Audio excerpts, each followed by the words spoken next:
कोई अगर 120 से 150 सेंटीमीटर लंबी और 5 से 7 किलो तक वजनी लौकी देख ले तो उसका आश्चर्यचकित होना स्वाभाविक है। लेकिन अब वो दिन दूर नहीं जब 12 जिले के खेतों और बागों में इस तरह की लौकी देखने को मिलेगी। दरअसल जिले के अंता कृषि विज्ञान केंद्र में लौकी की एक अनोखी किस्म तैयार की गई। लौकी का बीज अयोध्या के नरेंद्र देव कृषि विज्ञान केंद्र से लाया गया और उसमें बदलाव कर उसे राजस्थान के वातावरण के अनुसार ढाला गया। इस पौधे को तैयार करने वाले कृषि वैज्ञानिकों का कहना है कि लौकी बाजार में आ रही सामान्य लौकियों से ज्यादा पौष्टिक और स्वादिष्ट है। इस लौकी को लगाने का तरीका वर्टिकल है, जिसमें खेत के ऊपर ढांचा तैयार कर लौकी लगाई जा सकती है और खेत में दूसरी फसल की जा सकती है, जिसमें एक ही जमीन पर किसानों को दोगुना लाभ होगा। इस लौकी को देखकर इसके तैयार होने वाले बीजों की एडवांस बुकिंग भी शुरू हो चुकी है।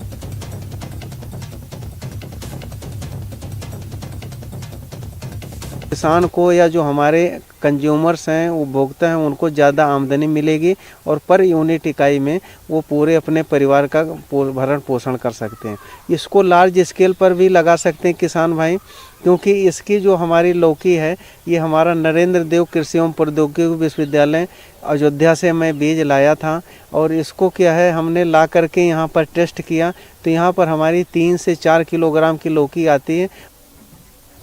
बीएसएफ का 57वां स्थापना दिवस जैसलमेर में समारोह पूर्वक मनाया जाएगा। समारोह में देश के गृह मंत्री अमित शाह भी मुख्य अतिथि के रूप में शामिल होंगे और जवानों की हौसला अफजाई करेंगे। इस मौके पर बीएसएफ के जवान कई हैरत अंगेज प्रदर्शनी भी करेंगे। 5 दिसंबर को होने वाले इस कार्यक्रम को लेकर युद्ध स्तर पर तैयारियां चल रही है। यह पहला अवसर होगा जब सीमा सुरक्षा बल का स्थापना दिवस समारोह दिल्ली से बाहर जैसलमेर में मनाया जाएगा। शहर के शहीद पूनम सिंह स्टेडियम में आयोजित किए जाने वाले स्थापना दिवस समारोह को लेकर बीएसएफ पिछले 1 महीने से तैयारी कर रहा है। समारोह में महिला जवानों के साहसिक कार्यक्रमों के साथ विशेष डॉग शो का भी आयोजन किया जाएगा। घोड़ों पर और ऊंटों पर भी परेड का आयोजन किया जाएगा। तो जैसलमेर में ये तैयारियां चल रही हैं और इस समारोह की बड़ी बात गृह मंत्री अमित शाह इसमें मुख्य अतिथि के तौर पर शिरकत करेंगे। 5 दिसंबर को बीएसएफ का यह समारोह होने जा रहा है। पहली बार ऐसा होगा कि राजधानी के बाद जैसलमेर में यह शो आयोजित किया जाएगा। इसमें बहुत सारे कार्यक्रमों का आयोजन होगा। बॉर्डर सिक्योरिटी फोर्स अपने उन तमाम हैरत अंगेज कारनामों का प्रदर्शन करेगी जो अक्सर उन्हें बॉर्डर पर ट्रेनिंग के लिए दिया जाता है।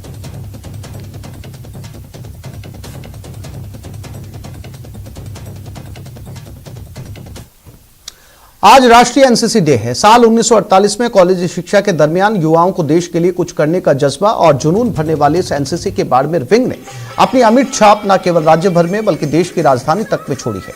बाड़मेर एनसीसी से निकलकर अब तक 1000 से ज्यादा कैडेट्स भारतीय सेना का हिस्सा हैं।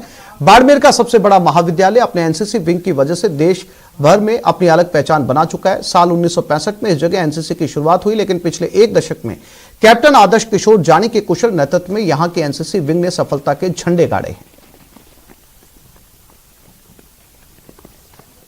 मेरे पिता जो कि नेवी में थे, उनसे मुझे प्रेरणा मिली कि मैं भी आगे देश सेवा में जाऊं और मैं पूरी कोशिश करूंगी और जितना हो सकता है उतना ज़्यादा अपना योगदान दूंगी। यहाँ आने के बाद मैंने समय और अनुशासन के बहुत ही ज़्यादा तरीके सीख लिया और यहाँ आने से बहुत कुछ मैं सीख पाई हूँ। मैंने कॉलेज ज्वाइन की थी, तब फिर मैंने एनसीसी का फॉर्म भरा और मेरा एनसीसी सिलेक्शन हुआ। मुझे यूनिफॉर्म का शौक था, मेरा सपना था कि आर्मी ऑफिसर बनूं और एनसीसी के माध्यम से मैं अपना सपना पूरा करूंगा। समय के साथ साथ जैसे एनसीसी में बदलाव हुए, इस क्षेत्र के कैडेट्स और यहाँ के अधिकारियों ने भी बदलाव किए। आज हमारा ये मकसद है कि देश के प्रत्येक क्षेत्र में हमारे यहाँ का कैडेट नेतृत्व करे और वो बड़ी जिम्मेदारी के साथ नेतृत्व।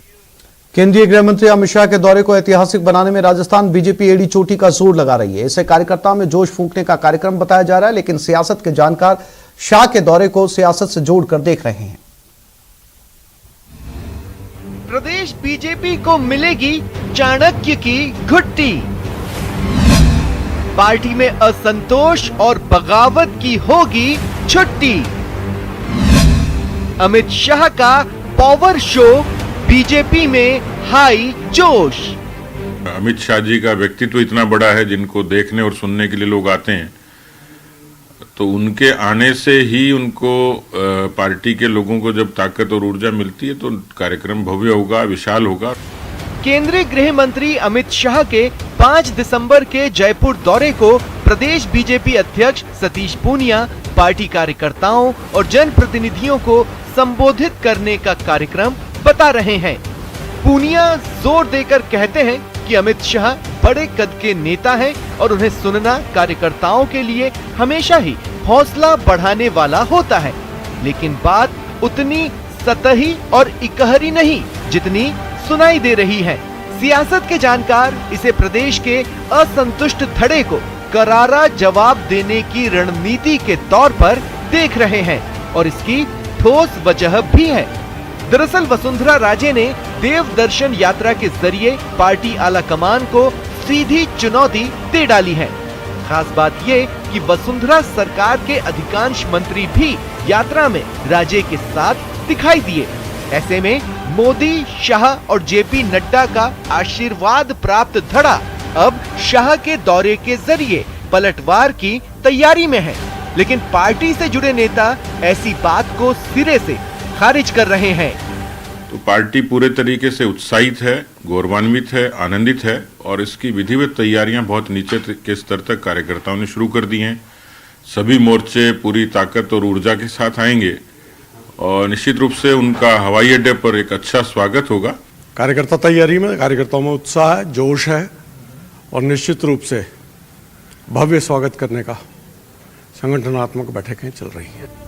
अगले महीने प्रदेश के 4 जिलों में पंचायत चुनाव होने हैं। उससे पहले शाह का जयपुर दौरा गुटों में बटे पार्टी कार्यकर्ताओं को एकजुटता का संदेश देगा, लेकिन ये उतना आसान नहीं होगा। इससे पहले बीजेपी की प्रदेश कार्य समिति और शाह के रोड शो पर निगाहें होंगी।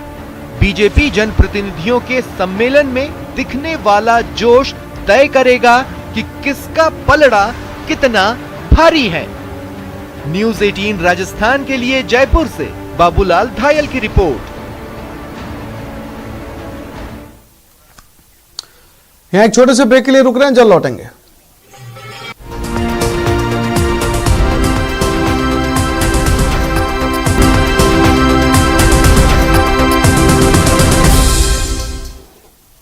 और बाद वसुंधरा राजे के टेंपल रन की। पूर्व सीएम वसुंधरा राजे अपने देवदर्शन यात्रा पर सवाल उठाने वालों को करारा जवाब दे रही हैं। राजे के इस जवाब से बीजेपी सकते में है।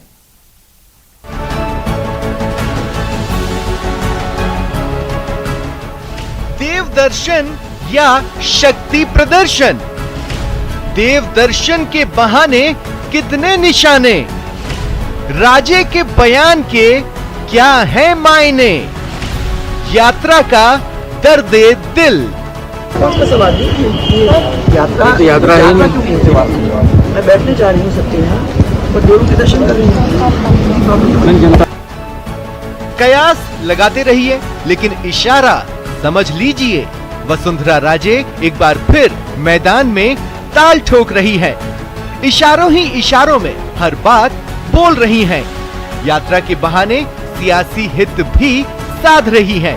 ये अलग बात है कि राजस्थान में चुनाव में अभी 2 साल बाकी हैं, लेकिन अपने अपने स्तर पर तैयारी में तो हर कोई जुटा है। सवाल यात्रा है मैं बैठने जा रही हूँ सबके यहाँ और देव के दर्शन कर रही हूँ। जनता को लेकर उत्साह दिख रहा है, लोग आपके जिस तरह भीड़ नजर आती है। देखो अगर किसी से जुड़ो ना तो वो रिस्पॉन्स तो होगा ही। हम लोगों का तो 20-25 साल का साथ, कई लोग मेरे सामने बड़े हुए हैं, कई हो रहे हैं, परिवार का सवाल है। दरअसल बीजेपी में जरा अलग ही होड़ है, चुनावी चेहरा बनने की होड़।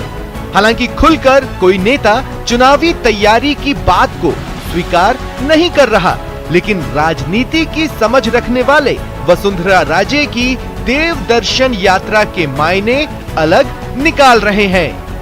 राष्ट्रीय उपाध्यक्ष और राजस्थान की पूर्व मुख्यमंत्री वसुंधरा राजे आजकल लोगों के यहाँ दुख दर्द बांटने और जिनके यहाँ कोई मृत्यु हो गई है उनके यहाँ बैठने के लिए निकली हैं, साथ में देव दर्शन कर रही हैं। मैं सोचता हूँ इसको राजनीतिक चश्मे के साथ नहीं देखा जाना चाहिए।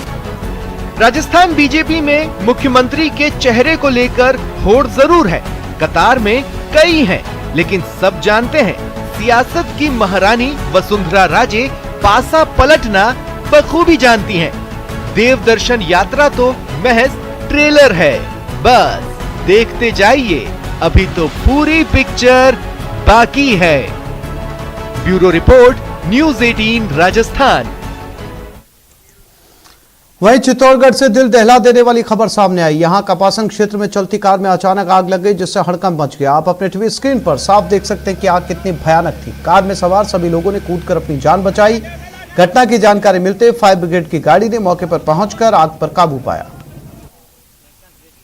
ये कोदिया खेड़ी के रास्ते पर ये तस्वीरें चित्तौड़गढ़ की हैं और ये कार पूरी तरीके से जल गई। हालांकि गनीमत ये रही कि कार में जो लोग सवार थे उन्होंने आग लगते समय जैसे तैसे कूदकर अपनी जान बचा ली।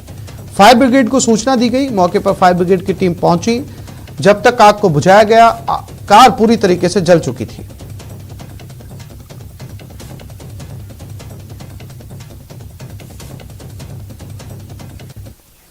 अलवर के हरसोली गांव में सास बहू में विवाद इतना बढ़ गया कि बहू ने अपनी सास से किसी बात को लेकर मारपीट की और उसके पेट में चाकू उतार दिया, जिससे सास गंभीर रूप से घायल हो गई। राजीव गांधी सामान्य अस्पताल में उसे भर्ती करवाया गया, जहां उसके पेट में ज्यादा घाव होने पर डॉक्टरों ने उसे जयपुर रेफर कर दिया है।